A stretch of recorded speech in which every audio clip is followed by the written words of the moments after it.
1 Coríntios, capítulo 15, versos de 12 a 21.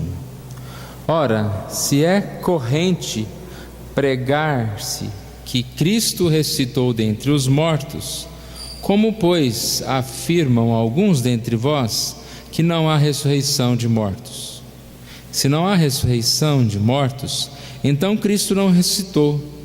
Se Cristo não ressuscitou, é vã a nossa pregação e vã a vossa fé, e somos tidos por falsas testemunhas de Deus, porque temos asseverado contra Deus que Ele ressuscitou a Cristo, o qual Ele não ressuscitou, se é certo que os mortos não ressuscitam.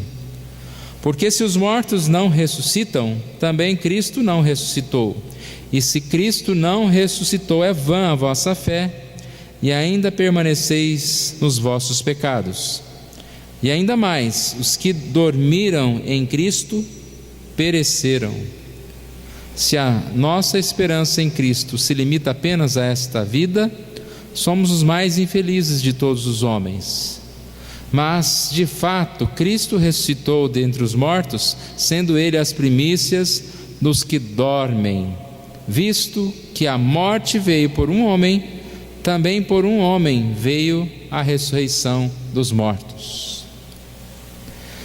Vamos orar mais uma vez. Obrigado, Senhor, nós te louvamos por este momento especial, que nós recordamos o amor de Jesus, o sacrifício de Jesus, a morte e ressurreição de Jesus Cristo, Pai.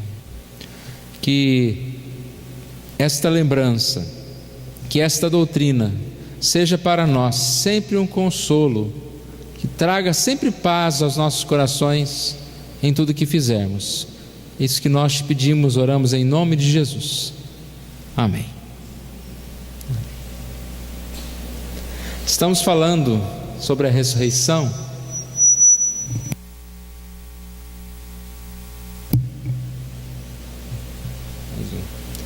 E nós falamos a respeito da ressurreição. Primeiro, que a ressurreição é um fato. Também que é o fato mais importante.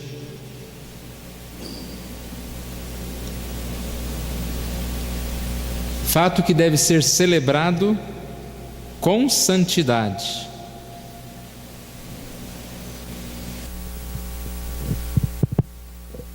É um fato, então não é uma mentira, não é uma invenção humana, não é uma criação, é uma verdade. Mas não é qualquer verdade, existem muitas verdades. É uma verdade de extrema importância para a nossa vida, para a nossa salvação. Por isso deve ser celebrado, comemorado, lembrado sempre. E hoje cedo nós falamos que a forma de nós realmente demonstrarmos que nós cremos nesta ressurreição é celebrar com o fruto da ressurreição, que é a santidade. A ressurreição de Cristo nos produz nova vida. Nova vida significa o nascer de novo. Aquele que é ressuscitado com Cristo, como diz a passagem, ele deve andar em novidade de vida. E nós queremos continuar então essa mensagem dizendo que a ressurreição nos faz viver em paz e tranquilidade, que é essa parte que está em azul. A ressurreição nos faz viver em paz e tranquilidade. A esperança da ressurreição. A esperança que nós temos na ressurreição. Gostaria que você pudesse manter a sua Bíblia aberta. Vamos olhar novamente aqui 1 Coríntios capítulo 15. Paulo usa um método, interessante para mostrar àquelas pessoas a respeito da ressurreição de Cristo, mas ele também está querendo mostrar para alguns que eles estavam errados quando diziam que não havia ressurreição de mortos. Então havia ainda dentro da igreja pessoas que, por crerem em doutrinas erradas, não acreditavam na ressurreição do corpo. E o que Paulo diz é que se não há ressurreição, Cristo não ressuscitou. E aí que Paulo pega aqueles pelo pé, né? Porque eles acreditavam na ressurreição de Cristo. Como não acreditar? Eles estavam ali, eles presenciaram a ressurreição. Eles acreditavam em Cristo, na ressurreição de Cristo. Aí Paulo diz, olha, ou crê na ressurreição ou não crê. E vocês tanto devem crer na ressurreição porque Cristo ressuscitou. Porque se Cristo não ressuscitou, é vã a pregação, é vã a fé, é vã a vida de vocês. Tudo que vocês estão fazendo é algo perdido. Ele chega a dizer, nós somos os mais infelizes da face da terra, porque nós cremos numa mentira, nós vivemos uma mentira. Imagine Paulo, que dedicou toda a sua vida, negou a si mesmo por causa de uma mentira. E é isso que ele vai dizendo, ele vai argumentando. Até que ele diz, mas de fato Cristo ressuscitou. Então repare, se Cristo não ressuscitou, nós somos os mais infelizes? O contrário, Cristo ressuscitou, então nós somos os mais felizes, porque Cristo de fato ressuscitou. A ressurreição de Cristo abre as portas para a nossa vida, para a libertação, como nós falamos hoje cedo. A Páscoa, a palavra Páscoa significa passagem, libertação. Da mesma forma que o povo do Egito foi liberto da escravidão e comemoravam a Páscoa, relembrando aquele momento em que eles mataram o cordeiro, passaram o sangue nos umbrais das portas. Cristo morreu e ressuscitou. E nós comemoramos essa Páscoa na Santa Ceia, quando nós comemos e bebemos, lembrando aquele dia em que Cristo morreu e ressuscitou. E da mesma forma que o povo de Israel foi liberto da morte, nós somos libertos da morte, libertos do pecado, para a vida eterna. Ele disse aqui no versículo 21 que a morte veio por um homem, Adão, e também a vida vem por um homem, Jesus. Em Cristo nós somos vivificados. Não há maior e importante notícia do que essa. Ainda em 1 Coríntios 15, veja o versículo 53. É necessário que este corpo corruptível se revista da incorruptibilidade, e que o corpo mortal se revista da imortabilidade. Está falando aqui da ressurreição. Tragada foi a morte pela vitória. Versículo 57. Graças a Deus que nos dá a vitória por intermédio de nosso Senhor Jesus Cristo. A morte de Jesus e a sua ressurreição nos possibilita a salvação. Jesus veio para salvar os oprimidos. Lembre que nós falamos que Deus viu o povo de Israel lá triste, né? Escravo, fabricando tijolos. E lá a passagem diz, vi a aflição desse povo, me compadeci desse povo. Mesma coisa, nós temos a certeza de que Deus não nos deixa. Ele se compadece das nossas fraquezas, das nossas tristezas. E a ressurreição é vida para nós.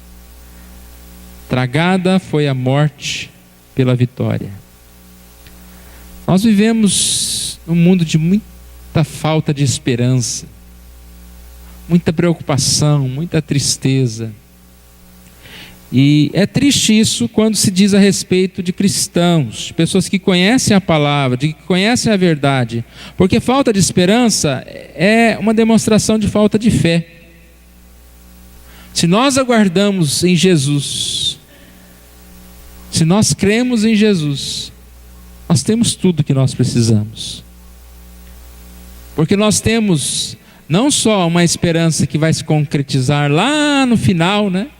Mas desde já nós temos essa esperança pela presença de Deus, pela presença do Espírito Santo nas nossas vidas, pelo sentido que isso dá à nossa vida.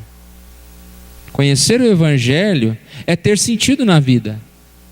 Então não há espaço para tristeza quando nós preenchemos o vazio do nosso coração com a fé, com a alegria de Deus, com a presença de Deus.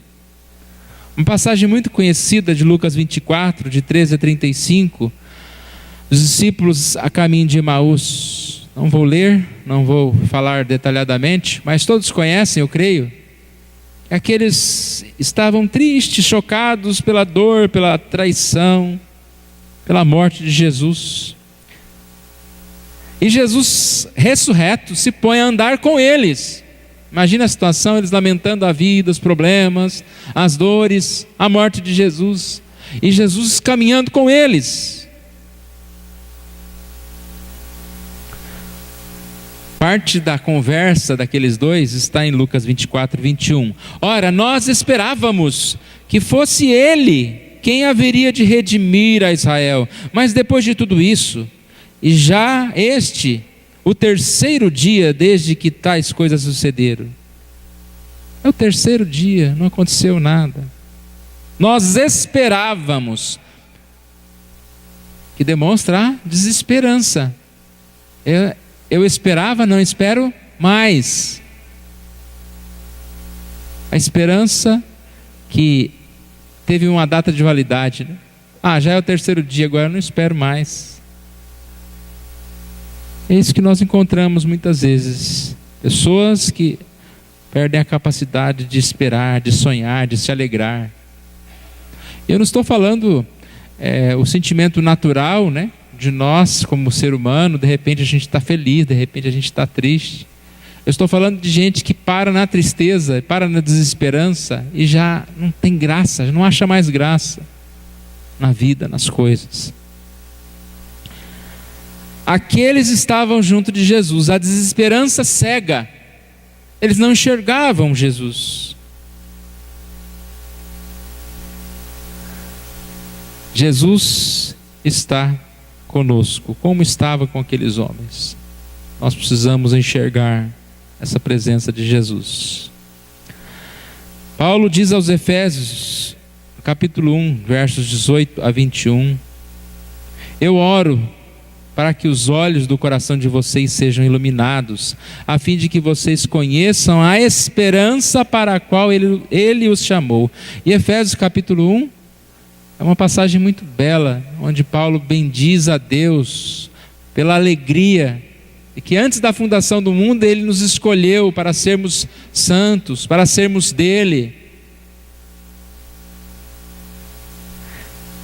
O que Paulo diz aqui, eu oro para que vocês enxerguem isso.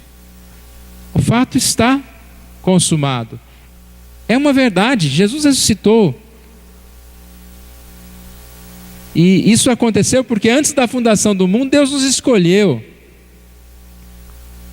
Nós precisamos abrir os nossos olhos para esta verdade. E esta verdade deve nos alegrar, deve nos animar. Nos faz viver em paz e tranquilidade. Somos tomados de esperança. Uma esperança que tem firmeza, que tem base. Uma esperança confiante. Jeremias 17:7 diz: bendito o homem que confia no Senhor, cuja esperança está no Senhor. Confiar em Deus é esperar em Deus. Uma esperança abundante, na esperança da vida eterna. Não é uma esperança qualquer. Eu não estou esperando um aumento de salário, eu não estou esperando que alguém me dê um cargo novo ou me elogie, eu não estou esperando que alguém faça alguma coisa ou que aconteça algo, eu estou esperando a salvação, a vida eterna. Que maravilhosa esperança é essa, que abundância de esperança é essa. Tito 1:2 diz: na esperança da vida eterna, que o Deus que não pode mentir prometeu antes dos tempos eternos. Essa é a esperança. E é uma esperança que tem base, né? As promessas de Deus. Eu já disse certa vez aqui que a gente tem uma definição errada de esperança. Quando você ouve falar de esperança, você acredita que esperar pode ou não pode acontecer, né? É uma coisa que pode ser que aconteça. A esperança na Bíblia aqui, ela é firmeza, é certa. Não é uma dúvida. Como você jogar numa loteria e falar assim: eu espero ganhar ou não espero não ganhar. Esperança na Bíblia, ela significa algo concreto. Eu espero, eu aguardo aquilo que vai realmente acontecer. Essa esperança exclusiva em Deus. Somente em Ti, Senhor, minha alma espera. Salmo 39:7. Eu lembrei daquela canção: Jesus, eu só tenho a Ti. Também diz a mesma coisa, Salmo 62:5. Somente em Deus, ó minha alma, espera silenciosa, porque dele vem a minha esperança. Essa esperança que nós falamos que é em paz. Bem-aventurado aquele que tem o Deus de Jacó por seu auxílio, cuja esperança está no Senhor, seu Deus. Salmo 146:5. É uma esperança alegre. Quem confia no Senhor é bem-aventurado. Esperança em Jesus Cristo. Vou ler uma frase de um escritor chamado Bundes. Ele diz: a ressurreição de Cristo destrona a tirania da morte, destrói o seu terror e vence o seu domínio, mantém anjos guardando o nosso túmulo, semeia a esperança e imortalidade na ruína. Hoje cedo eu falei a respeito da questão da morte. Não há maior temor do que o da morte. E se nós cremos na ressurreição, não há mais temor. Ó morte, onde está a tua vitória? Ou seja, é uma vida de paz mesmo, uma vida de tranquilidade. Porque o que mais você tem medo nessa vida? O que causa medo nessa vida? Tudo passa. Os problemas são solucionados. Se você ainda está vivendo certos medos por probleminhas pequenos, isso é ansiedade. Devemos abandonar essas preocupaçõezinhas com tantas coisinhas. Mas eu creio que a maior preocupação é o futuro. E aí nós temos a base na Bíblia, a fé, para crer que nós vamos ressuscitar. Ele continua dizendo: sua ressurreição abre para nós um caminho através do sombrio domínio da morte. Através dela a corrupção se veste de incorruptibilidade, a mortalidade se reveste de imortalidade. A morte é tragada, nossos lábios moribundos cantam a canção da vitória, e o momento da morte transforma-se em momento de coroação. Muito bonito, eu acredito que está no nosso boletim esse texto. A incorruptibilidade desaparece, a corrupção se veste de incorruptibilidade, ou seja, não há mais corruptível.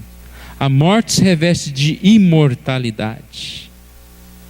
Para você encontrar com a vida, você tem que morrer. Porque tragada é a morte pela vitória.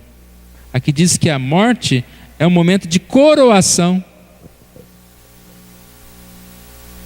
Momento de glória. Quando nós sepultamos alguém, a ideia do enterrar, né? Jó fala sobre a semente. O próprio Paulo fala aqui, né, sobre a semente que primeiro precisa morrer e ser plantada e depois nasce. A ideia de parar, você já parou para pensar que quando você leva alguém para ser sepultado é como se você estivesse lançando uma semente, né? Aquele vai ressuscitar. Em Cristo Jesus ele irá ressuscitar. Precisamos, irmãos, nos manter firmes, alegres na presença de Deus, porque Jesus ressuscitou. João 11 diz: eu sou a ressurreição e a vida, e aquele que crê em mim, ainda que morra, viverá, e quem vive e crê em mim não viverá eternamente. Pode existir muitas incertezas nesse mundo, mas a certeza que nós podemos ter é que Cristo ressuscitou, e com Ele vamos também ressuscitar. Vamos assim poder ter esta paz em Cristo Jesus, essa vida em Cristo Jesus. Até podemos dizer, né, que a única certeza que a gente tem aqui na vida é a própria ressurreição, que nós teremos a vida eterna. Celebrar a Páscoa é poder mais uma vez firmar que nós cremos em Jesus, que nós cremos na verdade, a ressurreição, que é a ressurreição é um fato que deve ser celebrado, e nós comemoramos essa ressurreição de Jesus, que nós cremos em Jesus na Santa Ceia. É interessante que quando havia a festa da Páscoa, todos celebravam a Páscoa, não é? Não tinha ninguém que falava: não, hoje eu não estou bem, eu não vou celebrar a Páscoa, eu não vou. E às vezes alguns confundem a Santa Ceia, né? Não, hoje eu não vou tomar a Santa Ceia.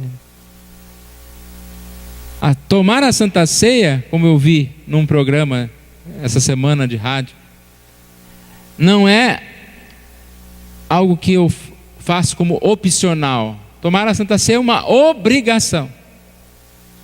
Eu creio em Jesus Cristo e eu participo dessa ceia.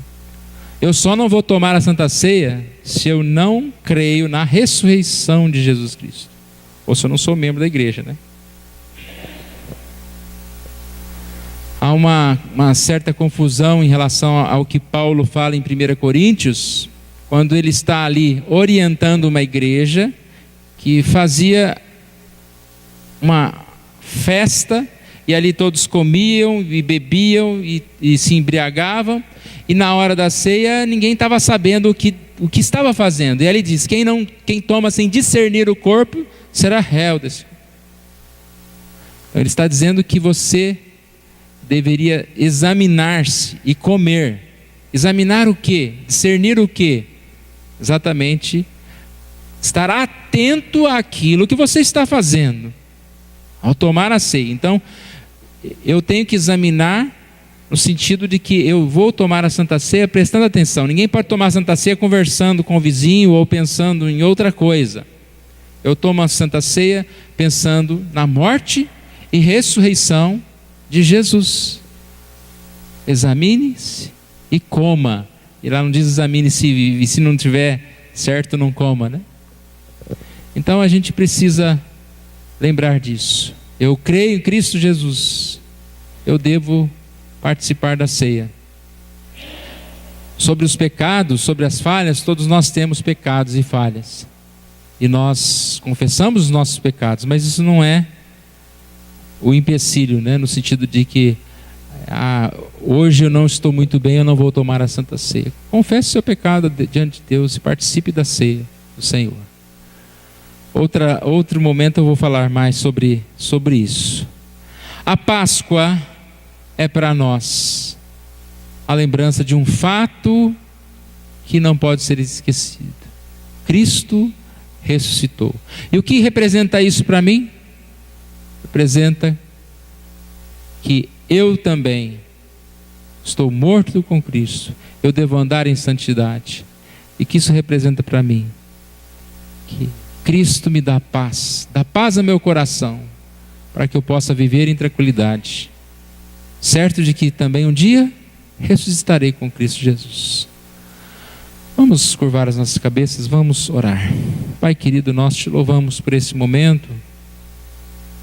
Somos gratos a Ti, Senhor, pela oportunidade que o Senhor nos dá, estarmos aqui na casa do Senhor, Deus. Nós participamos desta ceia, ó Pai, porque nós cremos no Senhor Jesus, cremos na sua morte e ressurreição, ó Deus. Confessamos que o Senhor Jesus é o Senhor. Obrigado, ó Deus, por tão grande salvação, por tão grande, ó Deus, momento que trouxe a nós o perdão, a libertação, a paz. Obrigado por esse dia, ó Deus, que podemos lembrar logo de manhã e também agora à noite, ó Deus. Lembrarmos um pouquinho mais sobre Jesus, sobre o amor de Jesus. E que a cada dia possamos buscar mais conhecer a Tua palavra, ó Deus, e participar dela e praticá-la, ó Deus. Isso que nós oramos em nome de Jesus. Amém.